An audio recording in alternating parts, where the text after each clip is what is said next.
اعوذ باللہ من الشیطان الرجیم بسم اللہ الرحمن الرحیم رب اشرح لی صدری ویسر لی امری واحلل عقدۃ من لسانی یفقہوا قولی رب زدنی علما اللہم فقہنا فی الدین آمین یا رب العالمین۔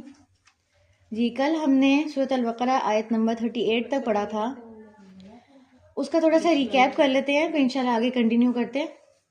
جی کل ہم نے پڑھا تھا آدم علیہ السلام کے قصے کے بارے میں، آدم علیہ السلام اور شیطان کا قصہ، جنت سے کس طرح ان کو نکلوا دیا گیا اور نکلنے سے پہلے، زمین پر بھیجے جانے سے پہلے ان سے ایک ٹیسٹ لیا گیا اور اس ٹیسٹ میں شیطان کا رویہ دیکھا گیا، انسان کا رویہ دیکھا گیا، فرشتوں کا رویہ دیکھا گیا۔ تینوں جگہوں کو ٹیسٹ کر لیا گیا۔ فرشتوں نے کیا کیا؟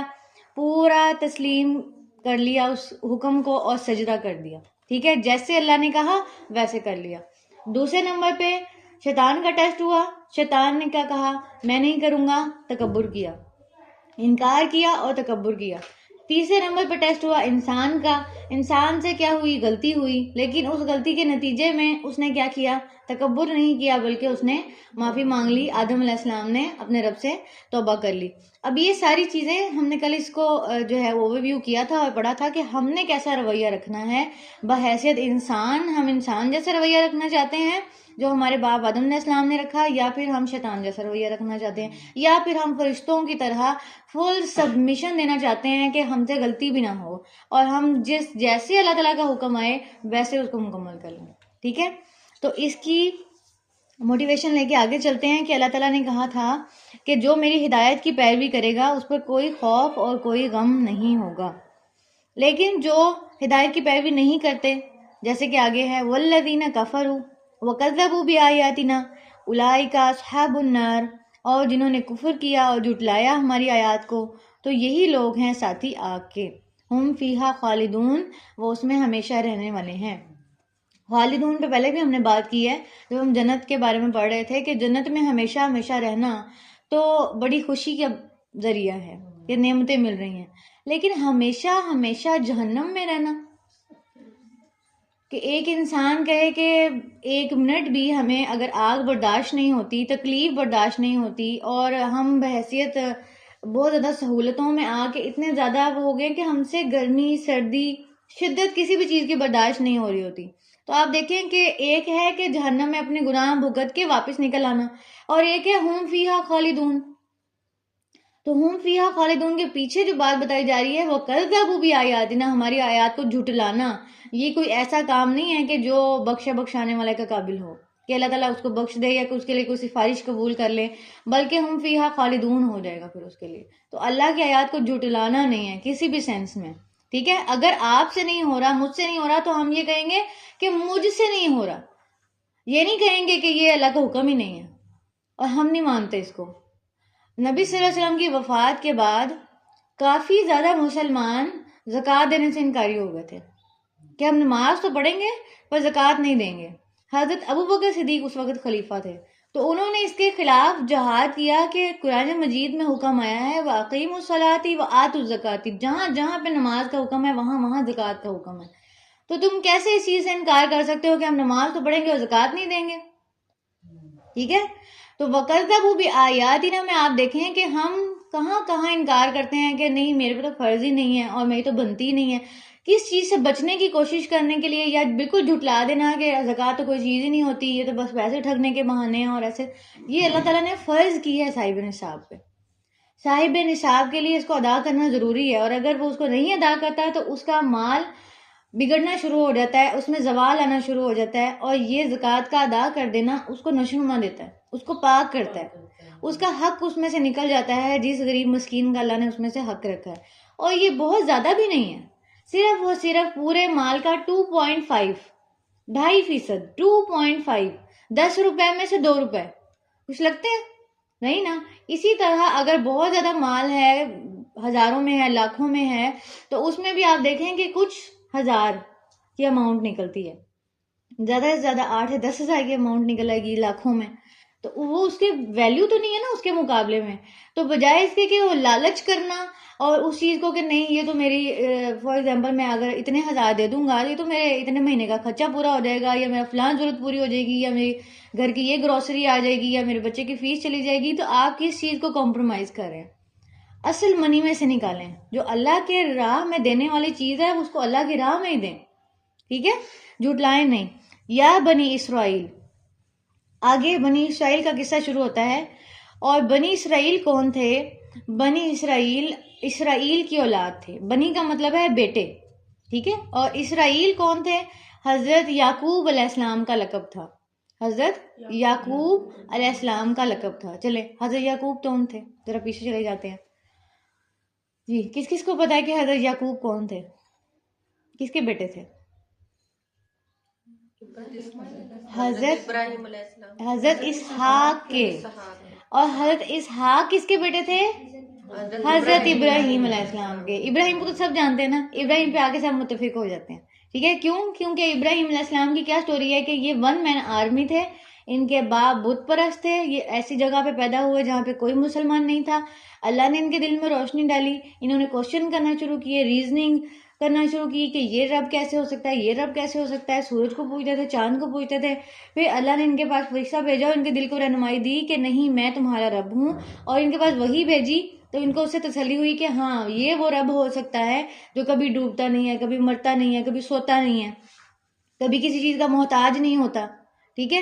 تو اس رب کے ماننے والے ابراہیم علیہ السلام کو اللہ تعالیٰ نے کیسے نوازا کہ جب ان سے ٹیسٹ لیے گئے, اس ٹیسٹ میں وہ بالکل ایسے آئے جیسے فرشتوں نے فوراً تسلیم کر لیا تھا, جس کی وجہ سے ان کو کیا ملا؟ 2 بیٹے, دونوں نبی, اسماعیل اسحاق. اسحاق علیہ السلام کے بیٹے یعقوب علیہ السلام نبی. یعقوب علیہ السلام کے بیٹے یوسف علیہ السلام نبی. یوسف علیہ السلام سے پھر آپ دیکھیں کہ بنی اسرائیل, اور یہ یعقوب علیہ السلام سے بنی اسرائیل آگے چلتی جاتی ہے. اور بنی اسرائیل اصل میں کس کی اولاد ہوئے پھر؟ یعقوب علیہ السلام سے یا ابراہیم علیہ السلام سے چلیں نا, تو ہم ابراہیم علیہ السلام کو ان کا فور فادر کہہ سکتے ہیں, ٹھیک ہے. ابراہیم علیہ السلام ان سب کے فور فادر تھے, ٹھیک ہے, بنی اسرائیل کے. اور بنی اسماعیل جو تھے, یعنی اسماعیل علیہ السلام کی اولاد سے آگے کوئی نبی نہیں آیا, صرف ایک نبی آیا, حضرت محمد صلی اللہ علیہ وسلم, ٹھیک ہے. تو اب یہ جو بنی اسرائیل تھے نا, اس کا میں تھوڑا سا آپ کو اوور ویو دے رہی ہوں ان آیات کو شروع کرنے سے پہلے, تاکہ آپ کو ان کا پیچھے جو پس منظر ہے وہ سمجھ آئے. اب بنی اسرائیل جو تھے نا, ان کے اندر کافی سارے نبی آئے, یوسف علیہ السلام کے بعد بھی, پھر موسیٰ علیہ السلام, عیسیٰ علیہ السلام, درمیان میں بھی بہت سارے نبی آتے رہے. تو ان کو یہ تھا کہ ہمارے پاس اللہ تعالیٰ کا بہت کرم ہے, ہمارے پاس بہت سارے نبی آئے ہیں, ہمارے پاس ساری کتابیں آئی ہیں. اب جب آخری نبی آ گئے اسماعیل علیہ السلام کی اولاد میں سے, نبی صلی اللہ علیہ وسلم جو کہ عربوں میں سے تھے, ان میں سے نہیں تھے, تو ان کو ہو گیا کہ حسد, کہ اس کے پاس کیوں چلی گئی. آخری نبی ہونا اور پھر تمام دنیا کے لیے ہدایت کا ذریعہ بن جانا ایک بہت بڑی چیز تھی. اور یہ اپنی کتابوں میں ان کی نشانیاں پڑھتے تھے کہ وہ امی ہوں گے اور وہ اس جگہ پہ پیدا ہوں گے اور ایسا زمانہ ہوگا, اور یعنی ان واقعات سے ریلیٹڈ ان کو پتہ تھا کہ آخری نبی آنے والے ہیں, ٹھیک ہے. اس وقت جو مکہ میں اور مدینہ میں اور بہت سارے علاقوں میں جو بنی اسرائیل تھے, یعنی ان کو یہود بھی کہا جاتا ہے, نصارہ بھی کہا جاتا ہے, وہ انتظار میں تھے کہ ابھی آئیں گے نبی صلی اللہ علیہ وسلم, یعنی اپنے طور پہ وہ کہتے تھے آخری مسیحا آئے گا, ٹھیک ہے. اب آخری مسیحا کے انتظار میں جب ان کو پتہ چلا کہ نبوت کا دعویٰ ہوا ہے مکہ میں سے کسی شخص کا, اور جا کے ان سے 1 to 1 بیس پہ ملے اور پتہ چلا یہ تو کسی اور قوم سے ہیں اور یہ تو پیچھے بنی اسماعیل میں سے جا کے لگتے ہیں, تو انہوں نے ماننے سے انکار کر دیا, نہیں مانے. کیوں نہیں مانے؟ کیونکہ ان کو لگا کہ یہ تو ہماری نسل سے نہیں ہے تو ہم ان کو نہیں مان سکتے, اتنے سارے نبی تو ہماری نسل میں سے آئے تھے, یہ ادھر کیسے چلا گیا, یہ تو ہماری نسل میں سے کسی کو آنا چاہیے تھا. جیسے آپ کمپٹیشن میں کہیں کہ میرے بچے کو ہی فرسٹ آنا چاہیے تھا, وہ آ گیا ہے تو اس کو مبارک تو درکنار, اس کی طرف چلو بھائی دیکھنا بھی نہیں ہے اس کی طرف, ٹھیک ہے. تو یہ کیا چیز ہوتی ہے کہ کسی کو نعمت ملنے پہ آپ خوش نہیں ہو رہے, صرف وہی خوشی ہے جو میرے پاس ہے. اور یہ آج کے دور میں زیادہ ہو گیا نا, اپنی چیز پہ خوش, دوسرے کو ملنے پہ ناراض. اس کو حسد کہتے ہیں, کہ آپ صرف نعمت اپنے لیے پسند کریں اور کسی دوسرے کو ملے تو آپ کو اچھا نہ لگے. میرے نمبر اگر اتنے آ جائیں گے تو ویل اینڈ گڈ, اگر میرے نمبر اتنے نہیں آئیں گے, میری دوست کے اس سے زیادہ آ گئے تو آپ کی دوستی ختم ہو جاتی ہے. تمہارے کیسے اتنے زیادہ آ گئے, تم نے کیسے لے لیا؟ اچھا تم نے مجھے بتایا نہیں نا تم نے تیاری کی ہے، تم تو کہہ رہی تمہاری تیاری نہیں ہے، اب تمہارے بڑے نمبر آ گئے، جھوٹ بولتی ہو تم. ٹھیک ہے، اس کی قسمت میں تھا، آپ نے جو پیپر کیا اس نے بھی وہی پیپر کیا. تو یہی بات تھی کہ وہ بھی اس دور میں موجود تھے، لیکن اللہ تعالیٰ نے ان کو دل کو دیکھا کہ نبی صلی اللہ علیہ وسلم کے دل کے اندر کیا ہے اور ان کے دل کے اندر کیا ہے. تو جس دل کو اللہ نے اپنے لیے پسند کیا اس پہ اپنی وحی اتاری. اب یہ حسد جو ہے وہ ان کو قبول نہیں کرنے دے رہا. اب اس سارے پس منظر کو آپ ذہن میں رکھتے ہوئے یہ آیات سنیں کہ اب اللہ تعالیٰ کیا کہہ رہے ہیں. یا بنی اسرائیل اذکروا نعمتی اللتی انعمت علیکم وَأَوْفُوا بِعَہْدِی أُوفِ بِعَہْدِکُمْ وَإِیَّایَ فَارْہَبُونَ. اے بنی اسرائیل یاد کرو میری نعمت، وہ جو انعام کی میں نے تم پر، اور پورا کرو میرے عہد کو اور میں پورا کروں گا تمہارے عہد کو، اور صرف مجھ ہی سے پس تم ڈرو. بنی اسرائیل سے کہا جا رہا ہے کہ میں نے تم پہ جو نعمتیں کی ہیں، یعنی تم میں نبی بھیجے ہیں، کتابیں بھیجی ہیں، تم پر اور بہت ساری فضیلتیں بھیجی ہیں، تو تم کیا کرو، میرے عہد کو پورا کرو، میں تمہارے عہد کو پورا کروں گا. یعنی اللہ کے فرما بدار ہو جاؤ، اللہ تعالیٰ جو نبی بھیج رہے ہیں اس کو قبول کر لو، اللہ تعالیٰ جو کتاب بھیج رہے ہیں اس کو قبول کر لو. تمہارے سے کیا ہوا عہد کہ تمہیں اللہ تعالیٰ کسی خوف اور غم میں نہیں پڑنے دے گا، وہ اللہ تم سے پورا کرے گا. تو ہمارے لیے بھی کیا سبق ہے کہ ہم بھی اللہ سے اپنے کیے ہوئے عہد پورے کریں، اور پھر اللہ ہم سے بھی کیے ہوئے اپنے عہد پورے کرے گا. جیسے ہم نے بات کی تھی کہ ہم جنت میں جانا تو چاہتے ہیں لیکن مشقت سے ڈرتے ہیں. اللہ کی راہ میں مشقت کرنے سے ڈرتے ہیں نا. او ہو تراویح کی نماز بہت لمبی، اوہ، تو اگر اجر لینا ہے تو تراویح تو پڑھنی پڑے گی. اگر اللہ سے قریب ہونا ہے تو تہجد تو پڑھنی پڑے گی. ٹھیک ہے. اب بغیر آپ کہیں کہ کوئی کام کیے جو ہے وہ مجھے نمبر مل جائیں، تو ایسا تو اسکول کالجز یونیورسٹیز میں نہیں ہوتا کہ بغیر محنت کیے آپ کو کوئی گریڈ مل جائے. تو اللہ کے قریب اگر ہونا ہے تو کیا کرنا پڑے گا؟ کچھ اپنے نفس پہ ذرا بیریئر رکھنا پڑے گا، اس کو دبانا پڑے گا، اس کو چلانا پڑے گا کہ نہیں مجھے یہ نہیں کرنا، یہ کرنا ہے. مجھے ٹائم ویسٹ نہیں کرنا سوشل میڈیا پہ. میں نے اس وقت کو کیسے استعمال کرنا ہے؟ سوشل میڈیا پہ کوئی اچھی چیز سیکھنے کو آپ سیکھ لیں، آپ کوئی آن لائن کورس کر لیں، آپ کوئی جو ہے کسی کا لیکچر سن لیں، آپ قرآن کو تفسیر سے شروع کر دیں، کچھ کریں، لیکن اپنے وقت کو بچائیں. اللہ سے کیے ہوئے عہد کو پورا کریں، پھر اللہ ہم سے کیے ہوئے اپنے عہد پورے کرے گا.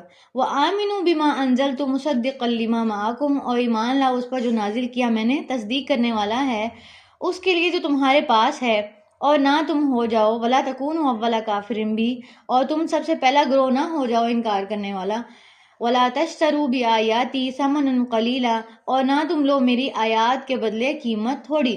وَإِيَّایَ فَاتَّقُونِ. اور صرف مجھ ہی سے پس تم ڈرو. اب دو بار ڈرنے کی بات آ گئی ہے. فرحبون، فتقون، تم مجھ سے ڈرو، تم مجھ سے ڈرو. کیا کرو؟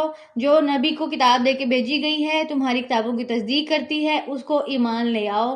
یہ نہ ہو کہ تمہیں پتا تھا کہ نبی نے آنا ہے اور تم پہلے ہی بندے بن گئے ان کا انکار کرنے والے. تمہیں تو چاہیے تھا ان کو ویلکم کرتے. ٹھیک ہے. فار ایگزامپل آپ کو کہا جائے، امی کہیں یہ گھر میں مہمان آ رہے ہیں بیٹا جلدی سے تیاری کر لو، اور آپ ایکسپیکٹ کر رہے ہیں کسی اور مہمان کو، اور آپ بڑی اچھی سجاوٹ اور سارا کچھ کرتے ہیں، اور جب مہمان آتا ہے تو وہ ایسا بندہ ہوتا ہے جو آپ ایکسپیکٹ نہیں کر رہے تھے، یا آپ اس سے کچھ اتنا ملنا پسند نہیں کرتے، تو آپ کیا کہتے ہیں؟ اتنا کھپ کھپ کے یہ آ گئے. تو یہی حال ان کا تھا کہ انتظار کریں آخری نبی کا، اور آخری نبی ان کے ایکسپیکٹیشن سے الگ چیز آ گئی ہے، تو اب وہ کہتے ہیں ہم نہیں ماننے کے. تو اللہ تعالیٰ کہہ رہے پہلے ہی بن گئے ہو تم، ابھی تو تمہیں پتا تھا کہ انہوں نے آنا ہے، پھر بھی تم پہلے بن گئے ان کا کفر کرنے والے، اور تم نے میری آیات کو تھوڑی قیمت پر بیچ دیا. یعنی ان کو پتا تھا کہ وہ جو نشانیاں یا آیات جو ان کی کتابوں میں تھیں وہ اس کو چھپانا شروع ہو گیا کہ نہیں نہیں یہ ایسے نہیں ہے، ایسے ہو سکتا ہے. تو وہ چیز اس سے ڈرو کہ تمہیں پتہ ہونے کے باوجود تم اس پہ عمل نہیں کر رہے. وَلَا تَلْبِسُوا الْحَقَّ بِالْبَاطِلِ وَتَكْتُمُوا الْحَقَّ وَأَنْتُمْ تَعْلَمُونَ. اور نہ تم ملاؤ حق کو باطل کے ساتھ، اور نہ تم چھپاؤ حق کو حالانکہ تم علم رکھتے ہو. وَأَقِيمُوا الصَّلَاةَ وَآتُوا الزَّكَاةَ وَارْكَعُوا مَعَ الرَّاكِعِينَ. اور قائم کرو نماز اور ادا کرو زکوٰۃ، اور رکوع کرو ساتھ رکوع کرنے والوں کے. اب یہاں پہ دیکھیں نماز کے ساتھ زکوٰۃ کا حکم آ رہا ہے. آپ آگے جا کے دیکھیں گے جہاں وَأَقِيمُوا الصَّلَاةَ ہے نا وہاں وَآتُوا الزَّكَاةَ آئے گا ہی آئے گا. ٹھیک ہے. تو زکوٰۃ بھی ایسے ہی فرض ہے جیسے نماز فرض ہے. پھر آپ یہ دیکھیں کہ وَارْكَعُوا مَعَ الرَّاكِعِينَ کیوں کہا گیا؟ کیونکہ پہلی شریعتوں میں نا نماز تھی لیکن رکوع نہیں تھا. ٹھیک ہے. رکوع ہماری شریعت میں اتارا گیا، یعنی رکوع کو جز بنایا گیا نماز کا. وَأَتَأْمُرُونَ النَّاسَ بِالْبِرِّ وَتَنْسَوْنَ أَنفُسَكُمْ وَأَنْتُمْ تَتْلُونَ الْكِتَابَ، کیا تم حکم دیتے ہو لوگوں کو نیکی کا اور تم بھول جاتے ہو اپنے نفسوں کو، حالانکہ تم تلاوت کرتے ہو کتاب کی، کیا پھر نہیں تم عقل سے کام لیتے؟ یہ بہت الارمنگ آیت ہے ہم سب کے لیے کہ جب ہم دوسروں کو نیکی کا حکم دے رہے ہوتے ہیں تو ہمارا اپنا عمل بھی جج کیا جا رہا ہوتا ہے، ایون کہ لوگ جج کر لیتے ہیں. جیسے آپ کسی کو فار ایگزامپل کہیں کہ نماز پڑھ لو، اور وہ ہمارا بہن بھائی ہو چھوٹا، تو ہمیں کیا کہتا ہے؟ خود پڑھ لی ہے، ایسے کہتا ہے نا، پوچھتا ہے، یعنی جج کرتے ہیں نا کہ جو حکم دے رہا ہے اس نے خود کتنا عمل کر لیا ہے. ٹھیک ہے، تو اس لیے وہی حکم دیں جو ہم عمل کر رہے ہیں، یا ہم حکم دینے سے پہلے خود عمل کر لیں کہ مجھے کل کو کہنا پڑے گا، اس سے پہلے میں اپنے آپ کو ٹھیک کر لوں. فار ایگزامپل جب ہم مائیں بنتے ہیں، ہم نے اپنے بچوں کی تربیت کرنی ہوتی ہے، ہم بچوں کو وہ بات کہیں جو ہم خود کر رہے ہیں، یعنی فار ایگزامپل ان کو کہیں کہ بیٹا کسی کی چیز نہیں اٹھاتے، اور انہوں نے آپ کو دیکھنا ہے کہ آپ کیا کرتے ہیں. انہوں نے زبان کی کئی بات کو نہیں دیکھنا، انہوں نے یہ دیکھنا ہے کہ میری ماں کیا کر رہی ہے. ٹھیک ہے، اگر میں اس کو کہہ رہی ہوں کہ کسی کے پرس کو کھول کے نہیں دیکھتے، اور میں نے اس کے سامنے کسی کے پرس کو کھول کے دیکھا ہے، تو اس نے میری بات نہیں یاد رکھنی، اس نے یہ دیکھنا ہے کہ میری ماں نے کیا کیا. یعنی مجھے بھی وہ گندی عادت چھوڑنی پڑے گی. اگر میں نے کسی کو حکم دینا ہے تو مجھے خود وہ عادت چھوڑنی ہے. اگر میں کہہ رہی ہوں کہ بیک بائٹنگ نہیں کرتے، کسی کے پیٹھ پیچھے اس کی باتیں نہیں کریں، تو جب بہنیں، کزنیں، ساس بہو مل کے بیٹھے ہوتے ہیں تو وہاں پر بھی اپنے آپ کو بیک بائٹنگ سے روکنا ہے. اور اگر کوئی بات کرے کوئی بات نہیں، ان کا معاملہ ہے، وہ جانے، ان کا گھر جانے، ہم کیوں ڈسکس کر رہے ہیں؟ ان کو اپنا بھی ٹائم ضائع کر رہے ہیں، اپنی نیکیاں بھی دے رہے ہیں. ہم ان کو ڈسکس کرنا شروع ہو جاتے ہیں، ہاں اس کو ایسے کر لینا چاہیے تھا، اس نے تب ایسے نہیں کیا، بس وہ ایسے ہی کرتی ہے، اور اس کے گھر جائے تو کوئی پوچھتی بھی نہیں ہے اس کو. مطلب اس ساری چیزوں کو ڈسکس کر کے پھر ہم بچوں کو کہیں، یا کسی تبلیغ پہ جائیں، یا میں آپ کے سامنے بیٹھ کے کہوں کہ جی غیبت بہت بڑا گناہ ہے، اثر ہوگا؟ کوئی اثر نہیں ہے میری بات میں، جب تک ہم خود اس چیز میں ملوث ہیں. یہ مثال میں نے آپ کو بچوں والی دے دی کہ ہم، کیونکہ بچے تو ہمیں دیکھ رہے ہوتے ہیں نا، اور ہم کہتے ہیں کہ جو آڈینس ہے وہ کون سا ہمیں گھر میں آگے دیکھ رہی ہے کہ ہم کیا کریں کیا نہیں کر رہے، تو بس ٹھیک ہے بتا ہی جاتے ہیں سارا کچھ. اللہ کا قرآن ہی پڑھ کے سنانا ہے، اللہ کا قرآن تو پڑھ کے سنانا ہے، لیکن جب آپ پڑھ کے سنا رہے ہیں اللہ تعالیٰ ہمیں کیا کہہ رہے ہیں؟ تم لوگوں کو نیکی کا حکم دیتے ہو، اپنے آپ کو بھول جاتے ہو. وَأَنْتُمْ تَتْلُونَ الْكِتَابَ، تم تو کتاب پڑھتے ہو. یعنی ہم ٹیچرز کے لیے، ہم دائیوں کے لیے تو یہ سب سے بڑی چیز ہے کہ کیا کہ تم لوگوں کو پڑھ کے سناتے ہو، تمہارے اپنے عمل میں کتنا آیا. تو کوشش کرنی ہے کہ اپنے عمل کو اس نیت کے ساتھ رکھیں، درست رکھیں اور پکڑ کے رکھیں، اور کوشش کرتے ہیں اس کے لیے کہ جب ہم دینے والے بنتے ہیں تو ہماری بات میں پھر اثر بھی آئے. اور اللہ تعالیٰ ہمیں یہ نہ کہیں کہ افلا تعقلون، عقل نہیں ہے تمہارے پاس کہ تم اپنے اوپر حجت بنا رہے ہو اس چیز کو. تو اللہ تعالیٰ ہمیں اس قرآن کو ہمارے حق میں حجت بنائے، ہمارے خلاف حجت نہ بنائے کہ یہ قرآن کل کو کہے کہ یہ باقی سب کو تو پڑھاتی رہی لیکن اس کے اپنے عمل میں نہیں تھا. ٹھیک ہے، تو اس چیز کو اپنے لیے حجت بنانا ہے کہ اتأمرون الناس بالبر وتنسون انفسکم وانتم تتلون الکتاب افلا تعقلون.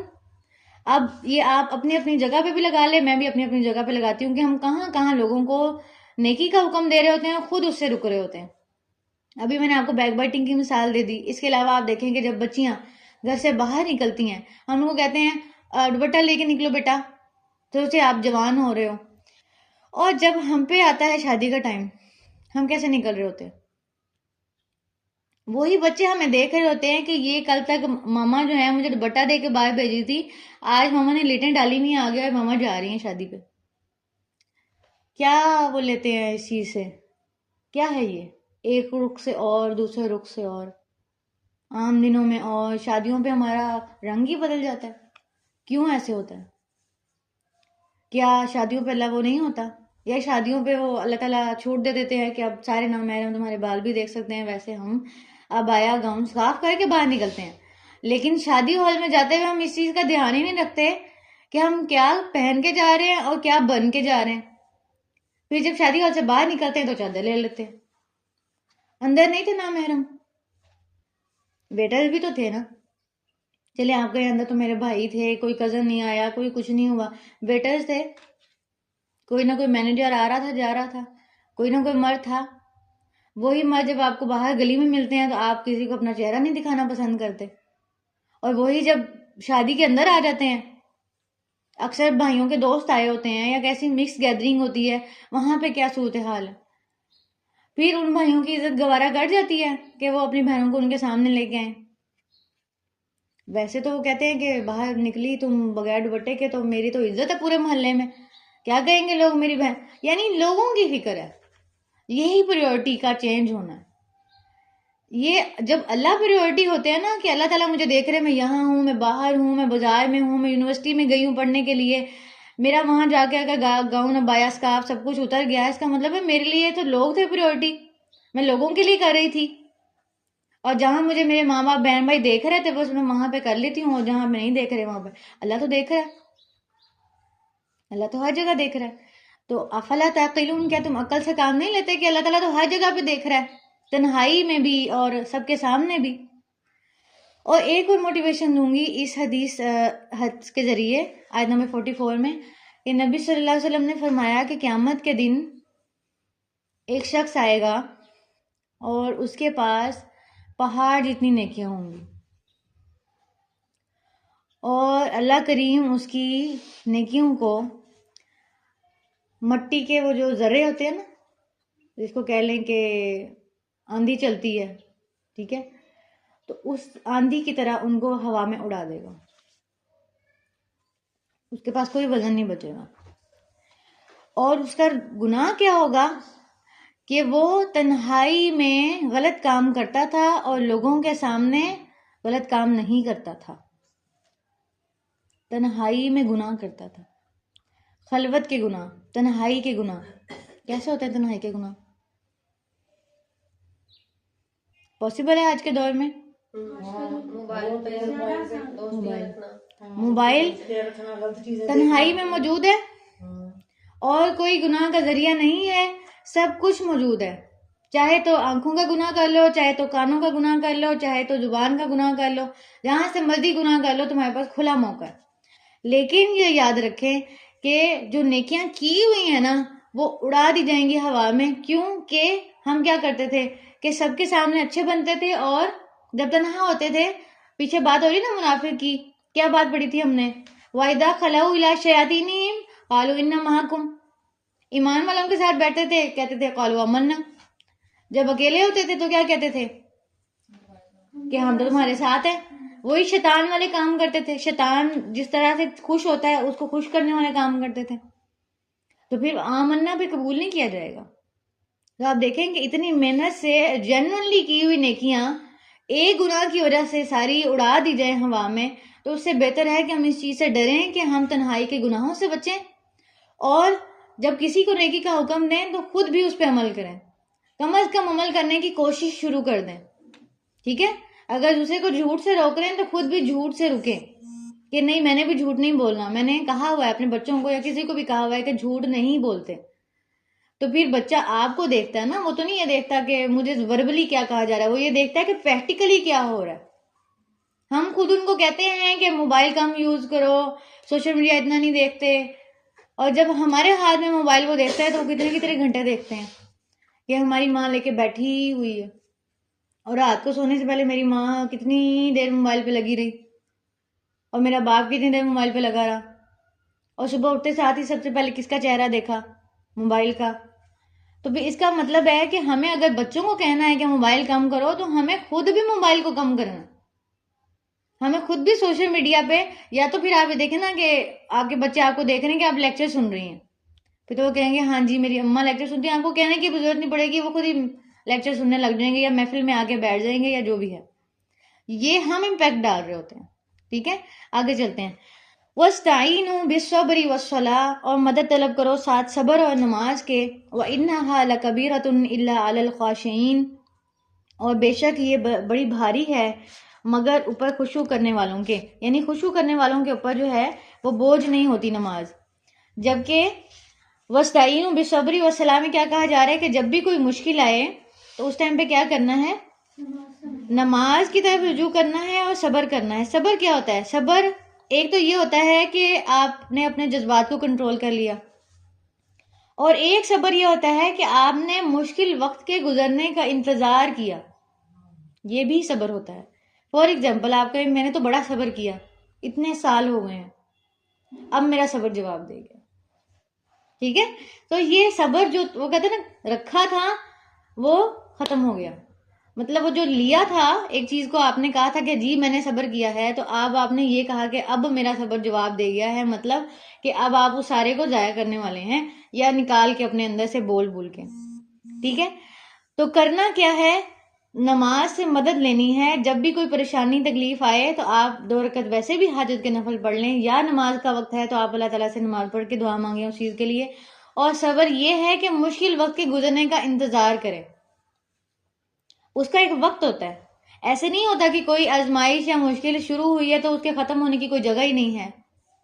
اس کے ختم ہونے کی کوئی جگہ ہے نا. جیسے رات ہوتی ہے تو ہمیں پتہ ہوتا ہے کہ کتنے بجے صبح ہونی ہے، ہمیں پتہ ہوتا ہے، اس لیے ہمیں تسلی ہوتی ہے کہ 1 گھنٹہ رہ گیا، بس 2 گھنٹے رہ گئے ہیں.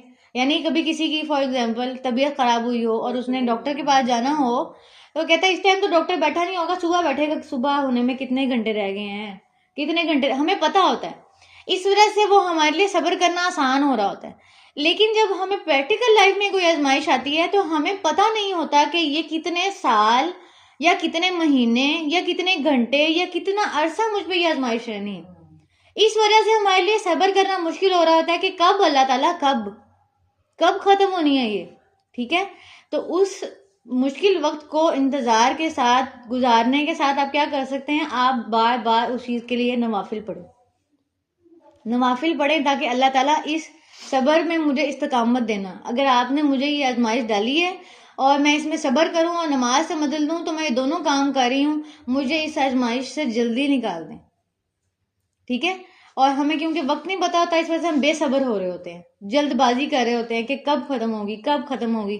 اور ایون کہ میں نے ایسے لوگوں کو دیکھا ہے کہ جنہوں نے ساری زندگی اپنے ہسبینڈ کا ساتھ دیا غریبی میں، اور اب غریبی دور ہونے کے دن آ رہے ہیں تو ان اپنی جلد بازی کی وجہ سے وہ اپنے شوہر کے دل سے اترتی جا رہی ہیں کہ یہ نہ کیا تو میں اپنے گھر چلی جاؤں گی، یہ نہ کیا تو میں اپنے گھر میں کہتی ہوں اتنا عرصہ اس عورت نے اپنے شوہر کا ساتھ دیا ہر حال میں. وہ کہتے ہیں نا کہ جب آئے دن اچھے ہونے کے تو وہاں پہ جو ہے وہ جلد بازی جو ہے وہ اس صبر کو ضائع کروا رہی ہے. ٹھیک ہے، تو صبر کرے تو اللہ تعالیٰ سے یہ دعا کرے کہ اللہ تعالیٰ مجھے اس صبر پہ استقامت بھی دے اور اس میری آزمائش کو جلد سے جلد اللہ تعالیٰ آپ ختم کر دیں. یہ نہ ہو کہ میں بے صبری ہو جاؤں. ٹھیک ہے، اور یہ بھاری نہیں ہوتی مگر خشوع کرنے والوں پر. اور خشوع کرنے والے کون ہوتے ہیں؟ الذین یظنون انہم ملاقو ربہم وانہم الیہ راجعون. اب یہ صبر کرنا کیسے آسان ہوگا جب ہم یہ گمان رکھیں گے کہ ہم نے تو اللہ تعالیٰ سے ملنا ہے، اسی کی طرف لوٹ کے جانا ہے. یعنی کتنی بھی زیادہ تکلیف آ جائے اس کا ایک اینڈ ہے. فار ایگزامپل یہاں پہ تو کسی کو تکلیف ہوتی ہے، زیادہ سے زیادہ کسی کو ہارٹ اٹیک ہو جاتا ہے تو اس کے اینڈ میں کیا ہوتا ہے؟ وہ مر جاتا ہے. یہی ہوتا ہے نا زیادہ سے زیادہ کہ وہ مر جائے. آپ یہ دیکھیں اس کے مقابلے میں اگر آخرت کی بات کریں جہاں پہ اگر کوئی تکلیف پہنچی تو موت بھی نہیں آنی، موت تو آنی نہیں. یہاں تو ہم کہتے ہیں مر جائیں گے تو جان چھوٹ جائے گی، تو جان تو چھوٹی نا، کم از کم ان آزمائشوں سے اس تکلیفوں سے نکلے تو صحیح نا، کسی ذریعے اس دنیا سے الگ ہو گئے. تو یہ جو تکلیف ہے دنیا کی اس کا مطلب ہے یہ لمیٹڈ ہے، پھر بھی لمیٹڈ ہے. جتنی بھی آپ کہہ لیں جی میری تو اتنے سال ہو گئے میں صبر کر رہی ہوں، میں تو 40 سال ہو گئے شادی کو صبر ہی کر رہی ہوں. کر تو رہی ہیں آپ صبر، لیکن دیکھیں آپ آخرت کے مقابلے میں کتنا لمیٹڈ ہے. 40 سال بھی ہے تو کتنا لمیٹڈ ہے، اور آخرت میں دیکھیں تو ان لمیٹڈ ہے. تو اس لیے وہ کام جو ہم یہاں کر جاتے ہیں وہ چاہے نیکی کے ہوں وہ بھی لمیٹڈ ہے، اور چاہے صبر کے ہوں وہ بھی لمیٹڈ ہے. ہمارے پاس موقع لمیٹڈ ہے، اور اگر اس کا اجر دیکھیں آخرت میں تو ان لمیٹڈ ٹائم کے لیے. اور اگر اس جلد بازی یا اس گناہ کا آپ دیکھیں کہ وہم فیہا خالدون عذاب ملنے لگے تو پھر فائدے کا سودا کیا ہے کہ ہم یہ یقین کر لیں کہ انہم ملاقو ربہم، میں نے اپنے رب سے ملنا ہے. وَإِنَّهُمْ إِلَيْهِ راجعون، میں نے تو اس کی طرف لوٹ کے جانا ہے، میرے پاس لمیٹڈ ٹائم ہے، میرے پاس ٹائم نہیں ہے کہ میں کڑتی رہوں، جلتی رہوں اور اپنے دماغ کو ضائع کرتی رہوں اور ایک صبر کی کیفیت میں بھی جلد بازی دکھاتی رہوں اور ہمیشہ اللہ تعالیٰ سے شکوے ہی کرتی رہوں کہ کیوں اللہ